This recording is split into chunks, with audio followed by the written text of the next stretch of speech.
کیا آج کل کے دور میں ارینج میرج میں محبت ہو سکتی ہے میاں بیوی کو آپس میں؟ ہونی تو چاہیے.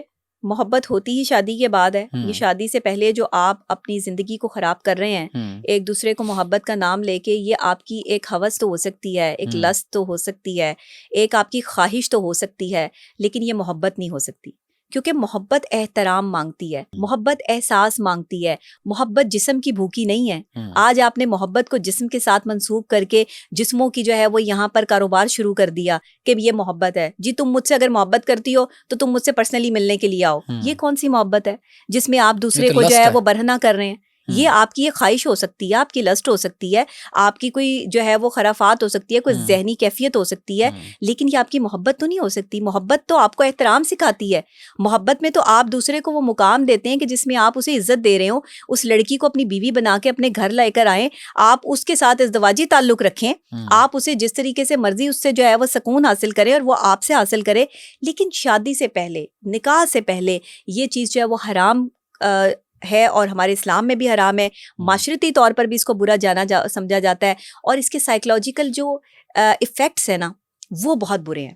جیسے آفٹر شارٹس ہوتے ہیں نا زلزلے کے بعد، وہ خطرناک ہوتے ہیں. اسی طرح یہ ریلیشن شپ جو شادی سے پہلے جسمانی طور پر جو ہے وہ پہنچ جاتا ہے، اس کے سائیڈ ایفیکٹس بہت برے ہوتے ہیں. ذہنی طور پر آپ کا ذہن مفلوج ہو کے رہ جاتا ہے. دو لوگ ایک دوسرے کی خاطر جو ہے وہ اپنی ذات کو بھول کے، اپنی ذات کی نفی کر کے ایک دوسرے کے پیچھے بھاگتے ہوئے جو ہے وہ پتہ نہیں کون سے اندھے کنویں میں جا کے گر جاتے ہیں. اس کے بعد وہاں سے نکالنا مشکل ہو جاتا ہے. اس طرح کے ریلیشنز کے ساتھ تو مغرب جو ہے وہ ذہنی کیفیت بھی دیکھ لیں. ذہنی مسائل ہیں یہ والے، بالکل ہیں مسائل. سائیکولوجیکلی بہت زیادہ مسائل ہیں. لوگ وہاں تنہا رہتے ہیں، اور وہ جب ایک شخص انہیں چھوڑ جاتا ہے تو وہ کسی دوسرے شخص کی تلاش میں نکل پڑتے ہیں. مغرب میں اسلامک اقدار نہیں ہے. وہاں پر، یہاں جوائنٹ فیملی سسٹم ہے، یہاں پر رشتے ہیں. وہاں رشتے نہیں ہیں آپ کے پاس. وہ لوگ رشتوں کو ترستے ہیں، وہ بھی انسانیت کو سمجھتے ہیں. لوگوں سے رشتہ بناتے ہوئے وہ احتیاط کرتے ہیں، محتاط رہتے ہیں. ہم یہاں پر رشتے جو ہے وہ ہمیں آٹومیٹیکلی اللہ نے بنا کے دیے ہوتے ہیں. وہاں تو کسی کو یہی نہیں پتا ہوتا کہ میرا باپ کون ہے اور میری ماں کون ہے. وہاں تو جو بچے پیدا ہو رہے ہیں وہ کس طرح سے ہو رہے ہیں آپ کو پتا ہے؟ ڈاکٹر صاحب یہ بتائیں کہ ایک عورت مرد کو دھوکہ کب دیتی ہے؟ بڑا مشکل سوال کر دیا آپ نے. ایک عورت مرد کو دھوکہ جو ہے نا، وہ بس جس وقت عورت کی نیت میں جو ہے وہ فطور آ جائے نا، اور اس کی فزیکل ڈیمانڈز پوری نہ ہو رہی ہوں، تب وہ دھوکہ دیتی ہے.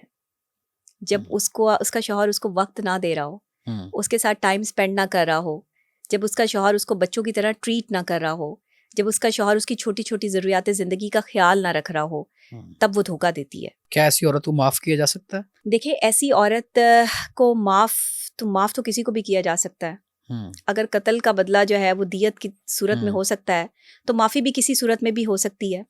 لیکن بے وفائی کی کوئی معافی نہیں ہے. بے وفا انسان کو آپ کیسے معاف کریں گے جس نے آپ کے احساسات اور آپ کے جذبات سے کھیلا ہو، جس نے آپ کی فیلنگز کو ہرٹ کیا ہو، جس نے شرک کیا ہو؟ اللہ شرک معاف کرتا ہے؟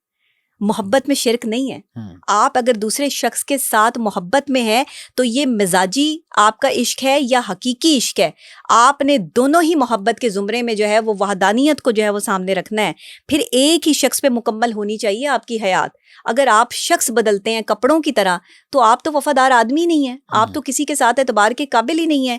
اپنی ہوس پوری کرنے کے لیے، اپنی جسمانی خواہشات پوری کرنے کے لیے ایک ایسے شخص کو چھوڑ دیتے ہیں جس نے آپ کو اپنا نام دیا ہے، جس نے آپ کو مقام دیا ہے. تو آپ کس چیز پہ، یعنی محبت میں بھی توحید کا قائل ہونا چاہیے. ہاں، یہ محبت میں توحید کا قائل ہونا چاہیے انسان کو. کیونکہ اگر آپ ایک شخص پہ اتفاق نہیں کریں گے نا تو آپ جگہ جگہ منہ مارنے والے وہ جانور بن جائیں گے کہ جس کے بارے میں یہ کہا جاتا ہے کہ یہ جانور کا گوشت بھی حرام ہے.